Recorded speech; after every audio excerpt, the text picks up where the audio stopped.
Testing 1, 2, 3.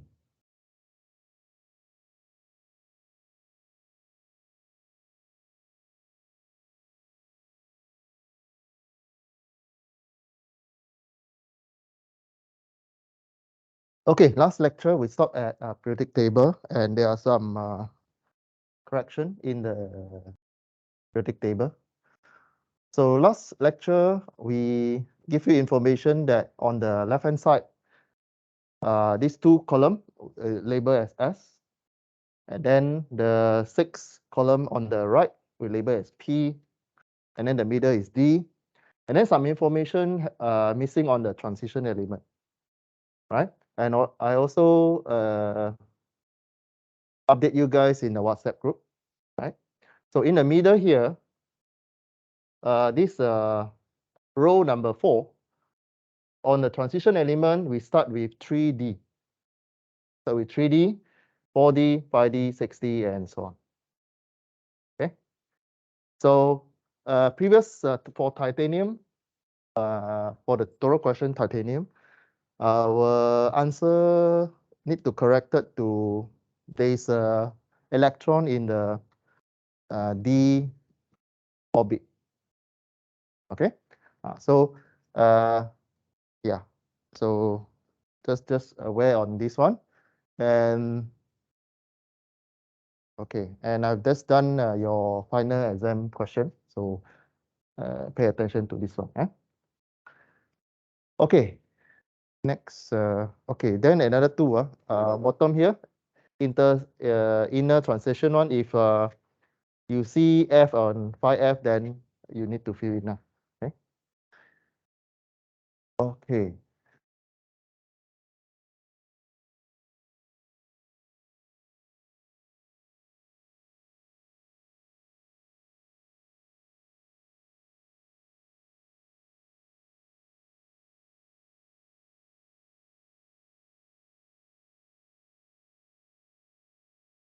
We have also covered metallic radius, metallic for metallic bonding, and also covalent. Metallic normally they are focusing on atoms. They're focusing on atoms because if you look at the periodic table, the metal one normally they are only one element. Then if in the covalent, that normally we refer as a molecule. Okay. Then this one also we covered on the size. And we stop at this one also we covered. Right? We cover this one, right? This thing. Okay, this one also important. Okay.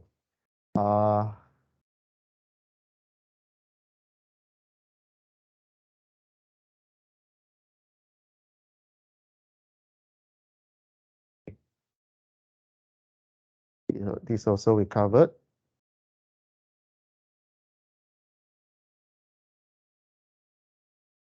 Okay.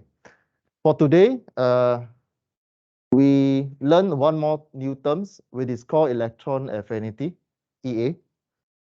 Electron affinity means this tendency to accept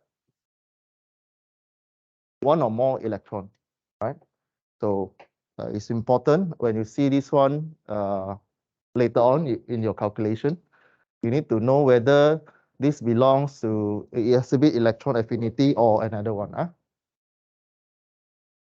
Okay, so the tendency to accept one or more electron normally is on the right hand side of the periodic table.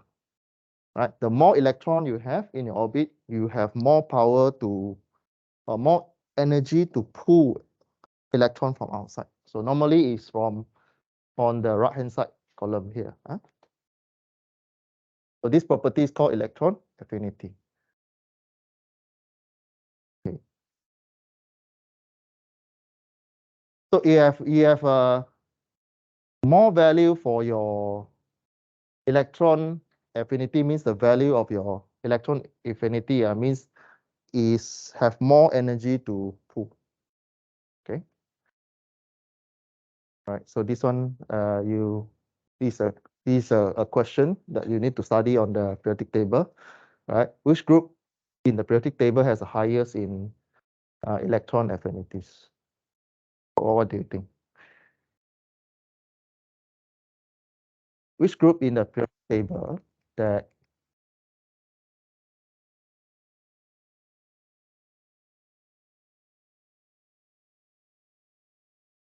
okay? Okay.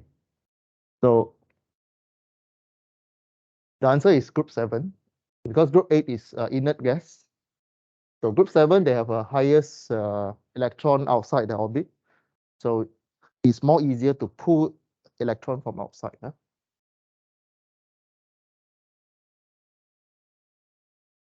So when do you apply this term? When you come across chemical reaction. Okay, it's important when you come across the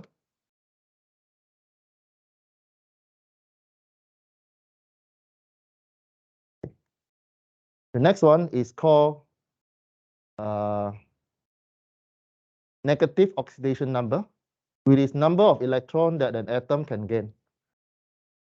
Meaning the more energy that it have, the more electron that it can absorb, the higher negative oxidation number. Okay, so this is the period table. This is electronegativity. This one is the electronegativity. So this is the electronegativity value. You see the highest on the chart here is this element. Okay, this element.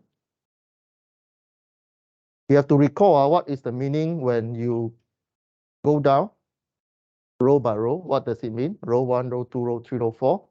What does it mean when you move from column to column? You have to understand this one, and then you know why this element is have the highest electronegativity value. Right?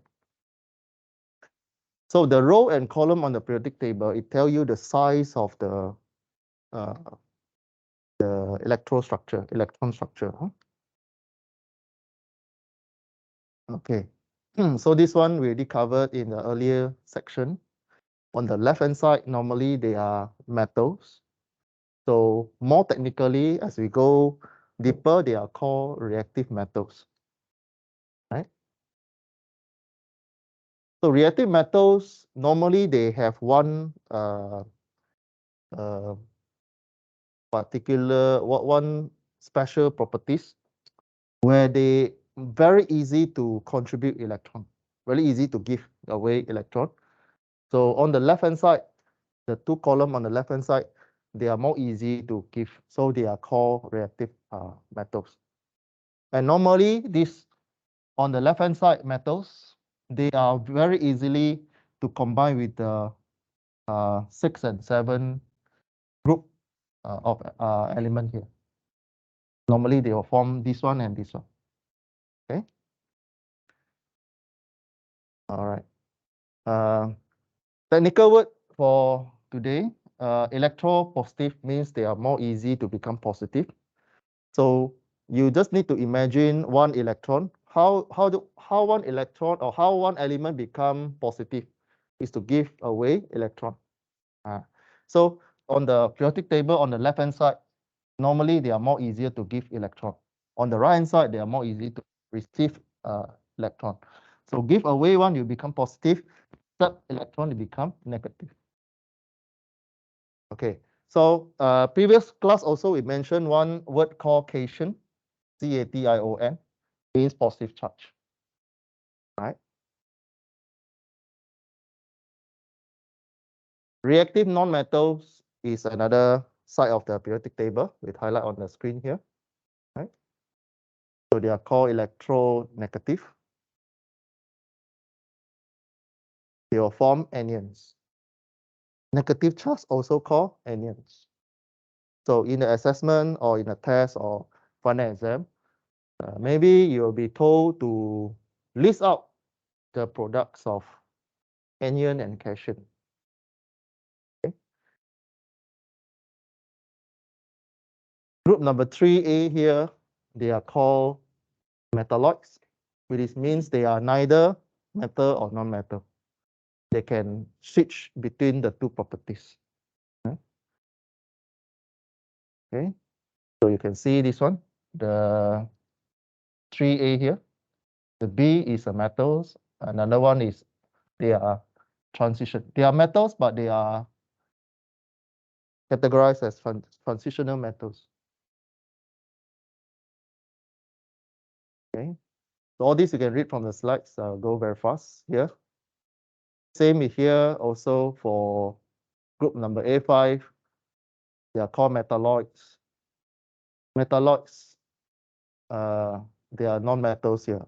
Okay, but again, when you see a periodic table in your test 1 or test 2 or your final exam, you will see colors on the periodic table.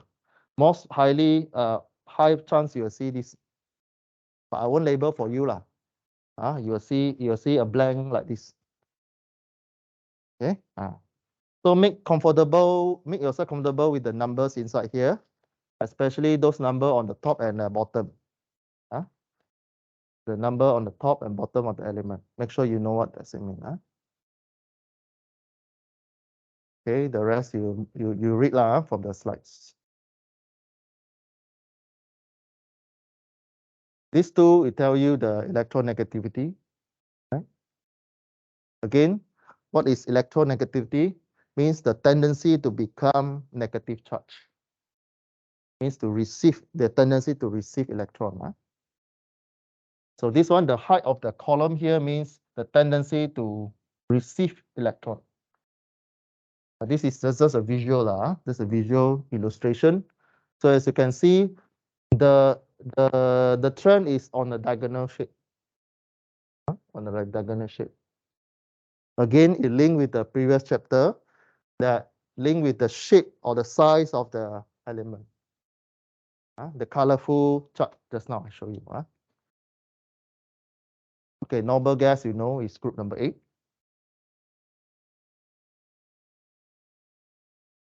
Okay, let's go into primary bond. So primary bond, they are more stable atom. They give atom in the most stable state, right? And they possess, they give the large interaction between the atomic. We call it interatomic forces. So just give you a hint, there's one question come out here. Okay, so pay attention on this one. This bond, this type of bond will affect the material properties. Okay, so there are 3 types of primary bonding: metal, non-metal, non-metal, non-metal, and metal-metal. So on the periodic table, you know that on the left-hand side is metal, on the right-hand side is non-metal. So it depends on how you mix them. So if you mix metal and metal, it becomes metal-metal primary bonding. If you mix metal and non-metal, means right-hand side, left-hand side, right-hand side, both joined together, you get metal and non-metal. If you only use the right-hand side, 2 elements from the right-hand side, they will form non-metal, non-metal primary bond. Okay. So how do you identify again? Use back the periodic table. You look at the periodic table, and then you know what kind of bonding can be formed. Okay.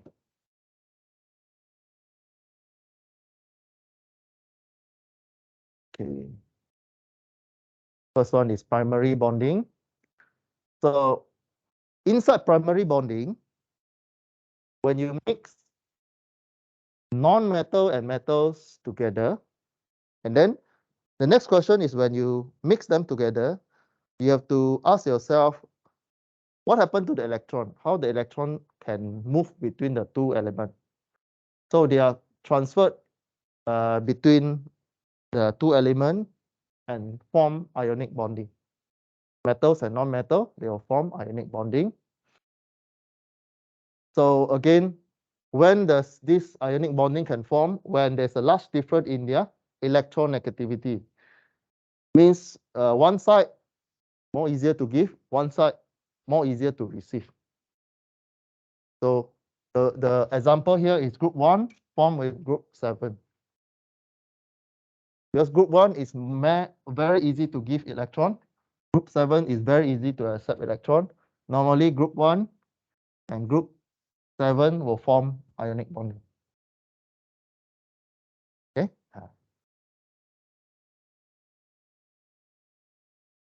Of course, group number 2 also will form with 6 lah. Okay. Okay. So again, recall definition of reactive metals, reactive for non-metals. Okay.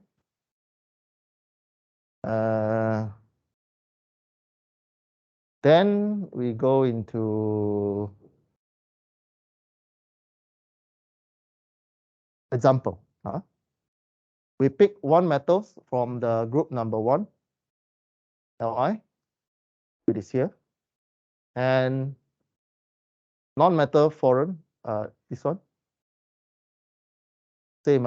So they are from the same row number 2. Row number 2.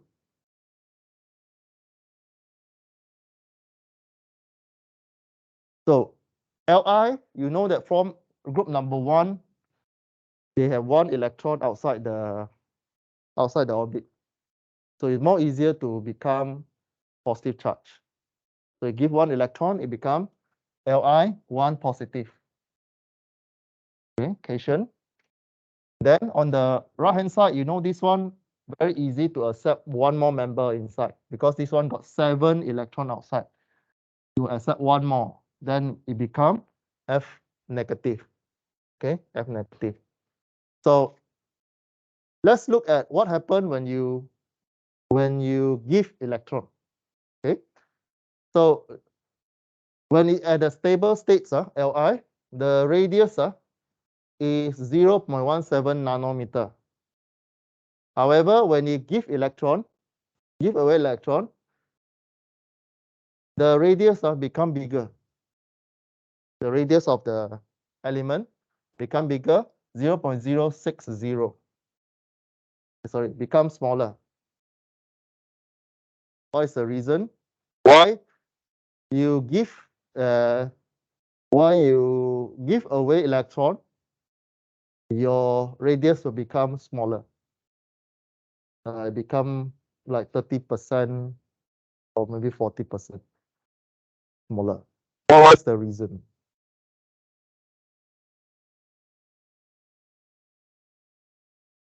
So you know how to write the electron configuration, right? And the box go up, go down. Okay, so the most outer electron give away already.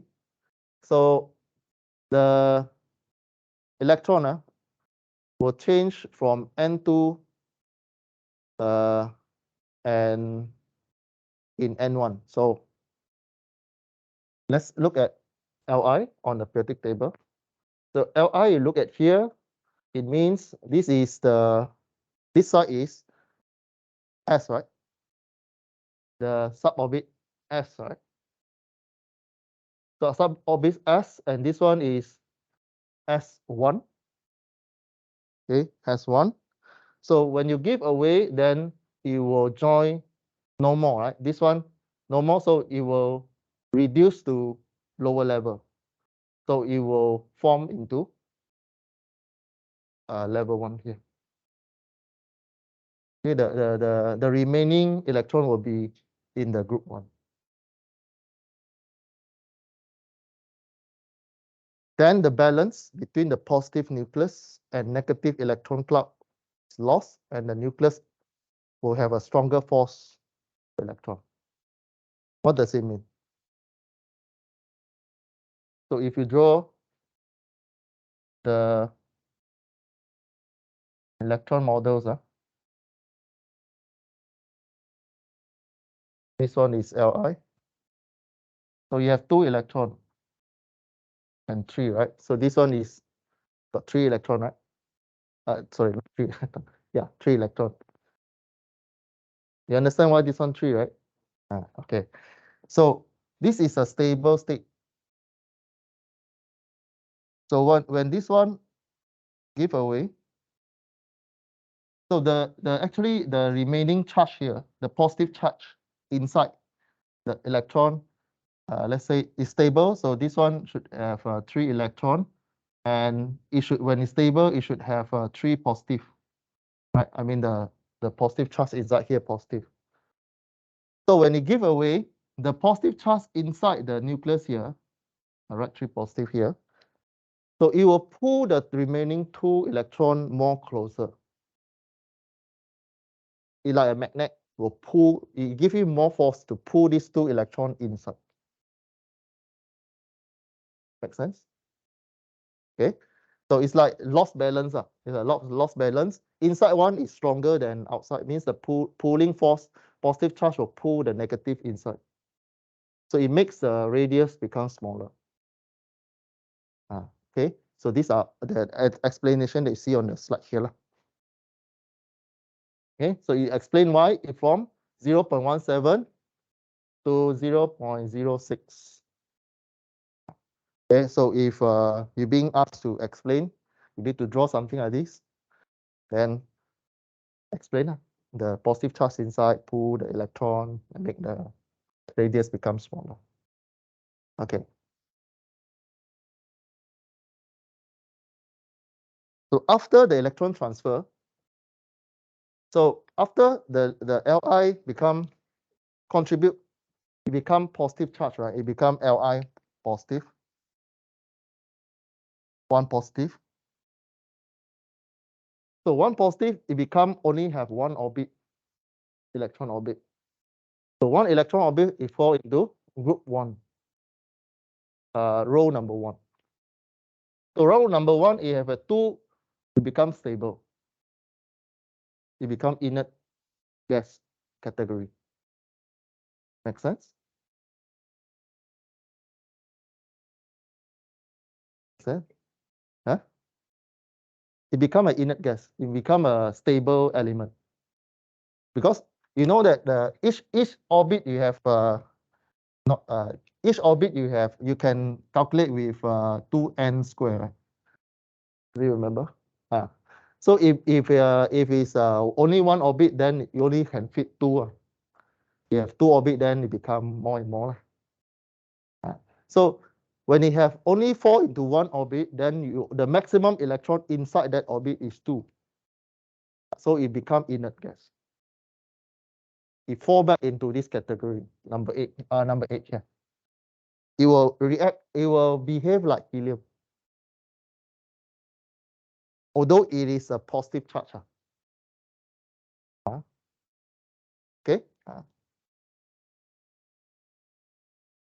Then the same thing happened to F here. The F. So it become 1 negative. So just now the Li becomes smaller. Then what happened to the size of the F when they receive ferrum?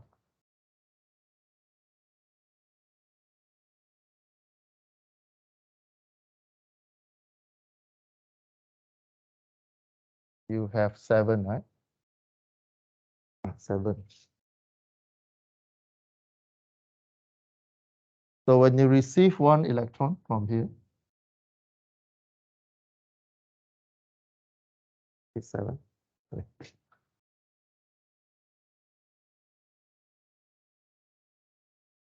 So ferrum will become negative. What happened to the initially? How many positive charge to get it stable? Normally, this one got 7 electron, right? So you just imagine to hold 7 electron, you need to have inside here. You must have 7 positive charge. to make it balance. So now, after we receive electron, you only now you get 8 electron, so more electron already.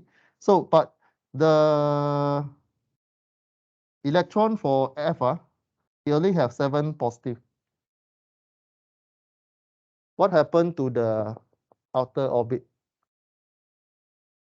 You imagine positive charge is like a magnet.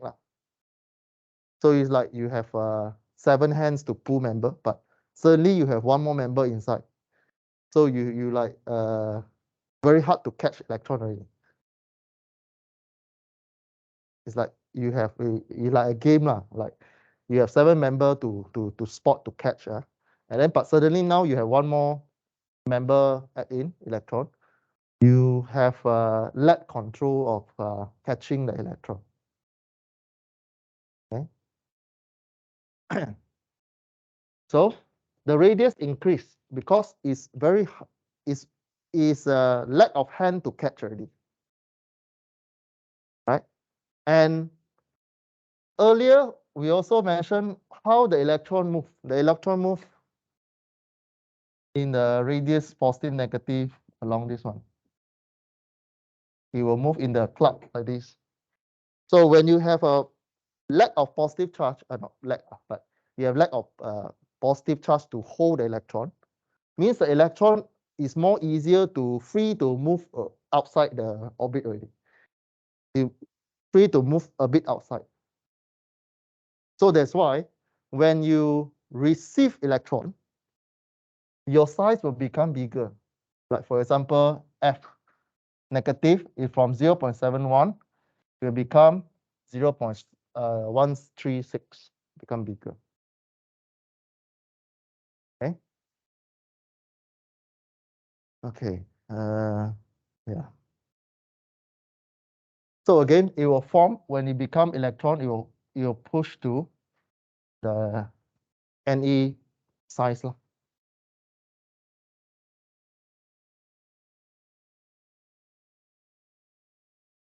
Okay. So this one is previous chapter or previous section.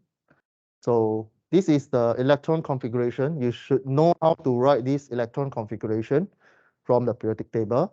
Li, you have 1s 2 electron, 2s 1 electron, and then the F also you should able to write 1s2, 2s2, 2p5. Then it become something like this. Okay, after the transfer of electron between the two elements, Li become positive, but the electron configuration will become 1s2. Then the ferrum negative will become 2p6. Then the orbital diagram also same. You move the arrow for the Li to the outside one. Okay, to the outside of ferrum. Li move. You still have the empty space here, but it becomes stable. Ferrum also same. It becomes negative charge but stable. Then in your chemistry, you learn about the dot symbol, the transfer of electron. Right, this one is your chemistry, but in this module, you extra learn these two things: electron configuration and orbital diagram. Yeah. Another example, just now we learned about F and Li. Give you one more example. So sodium chloride or NaCl, the salt that you see every day. So NaCl, you look at Na here on the left hand side. Cl also on the right hand side, but in the group number 3. So from the periodic table, you should able to write the electron configuration at least. So yeah. Okay. Yeah. So you should know how to write the electron configuration. Very important. Electron configuration very important. Make sure you understand how to write. Because this one will be in your assessment.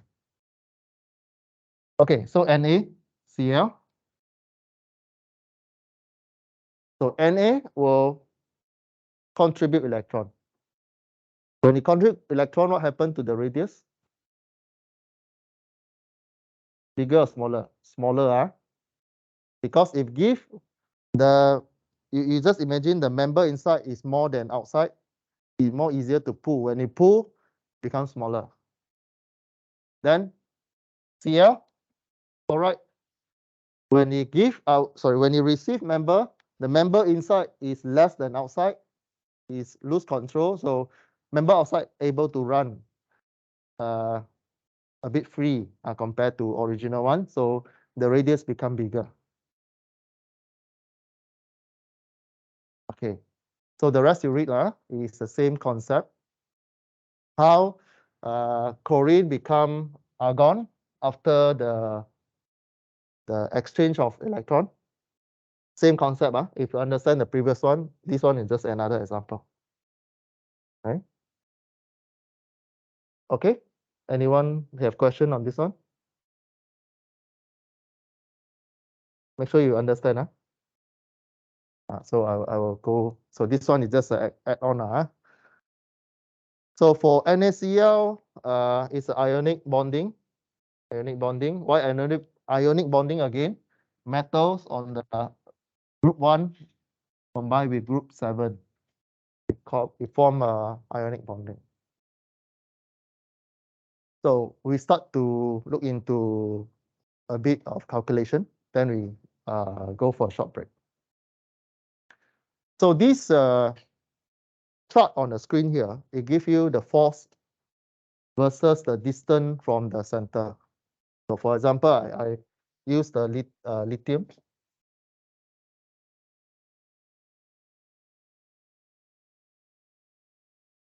So this is the radius.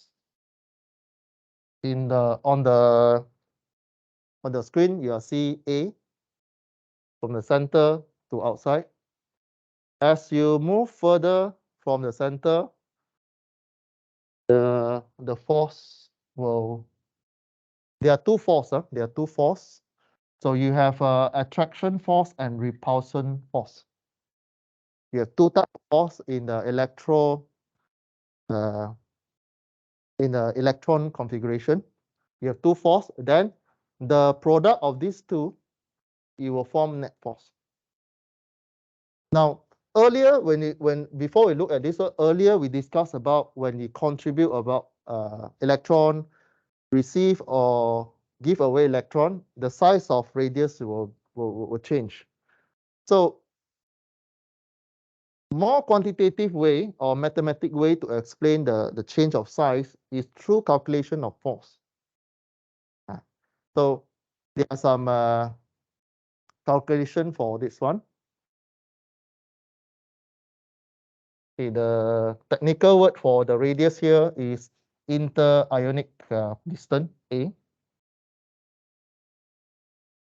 So when you see the interionic, you know is formed from group 1 and group 7 or group 2 or with a group 6. Yeah. Okay. So the net force will be start with 0 when it's stable, at the stable states, when you do not do anything, do not contribute or do not receive electron, the net force will be 0. Although inside the element you have a repulsive and attraction. Repulsive means you push away the electron. Attraction means you pull the electron in.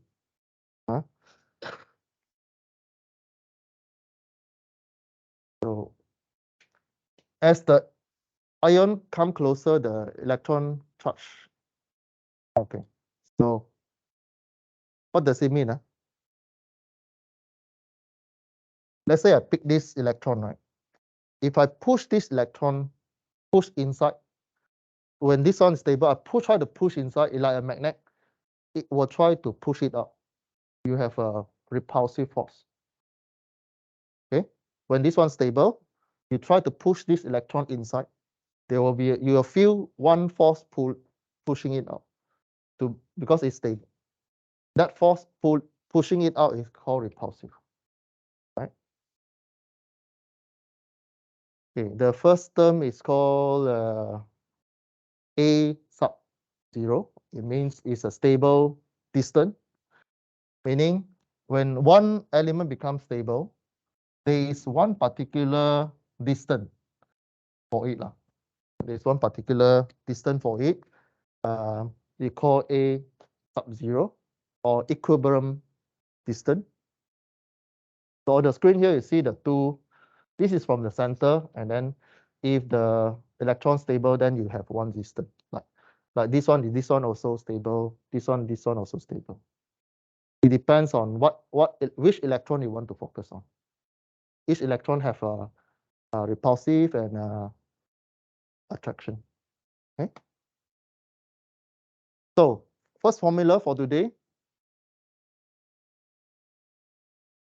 force Na equal to force attraction and force repulsive. Okay. And for a stable scenario, for equilibrium, your net force will be 0. Okay, now there will be one question come up from here. Just pay attention. Then for FA and FR, there is a formula for it. Formula won't be given. So this formula is important. F net equal to minus Z1, Z2, E square 4 pi epsilon 0 A minus NB divided by A n plus 1. This one exponential. So by looking on the screen here, you know that the first term is attractive force. The one is repulsive force. Okay. So the first term, you come with the negative. So in your working, for your assessment, don't forget about the negative. Some textbook, they ignore the negative. But in our class, we remain the original formula. We put in negative. So don't confuse when you read other textbook. Some textbook, they will give this one as positive value.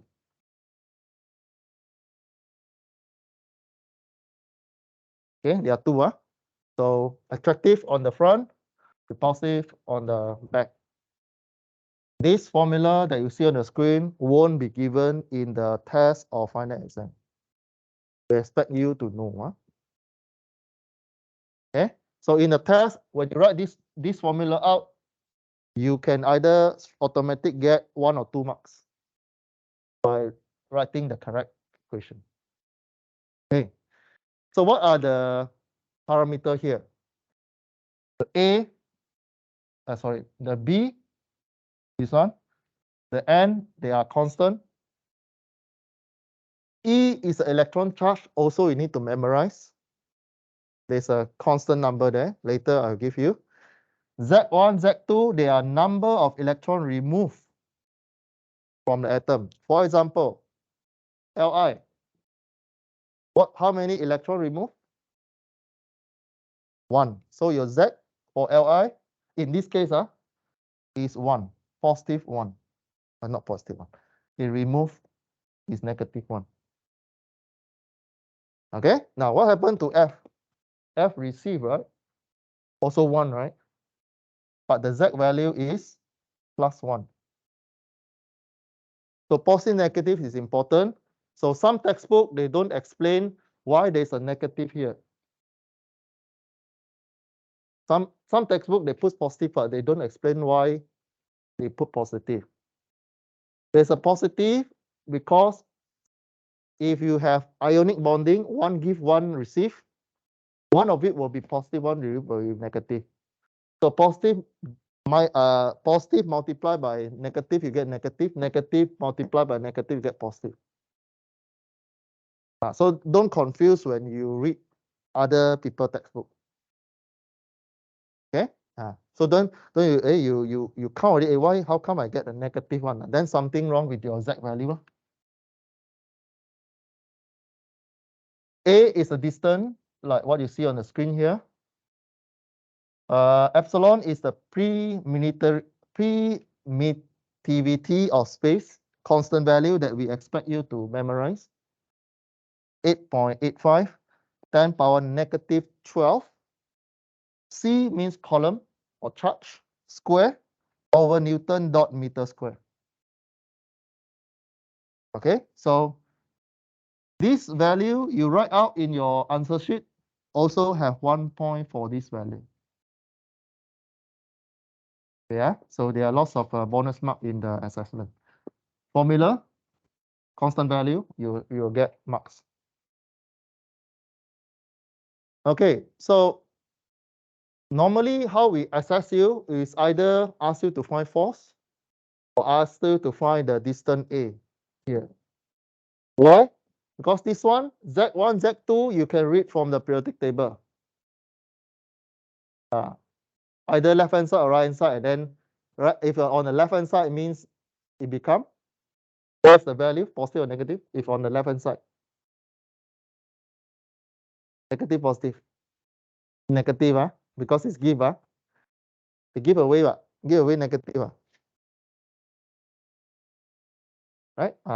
What is that? That is number of electron removed or add to the atom.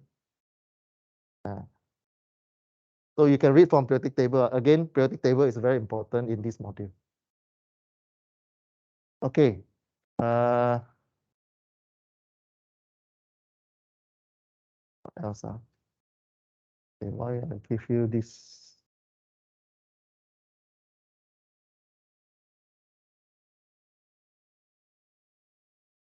Okay, we stop at this slide first, then we continue after break. Okay, we have 10 minutes breaks. We continue now.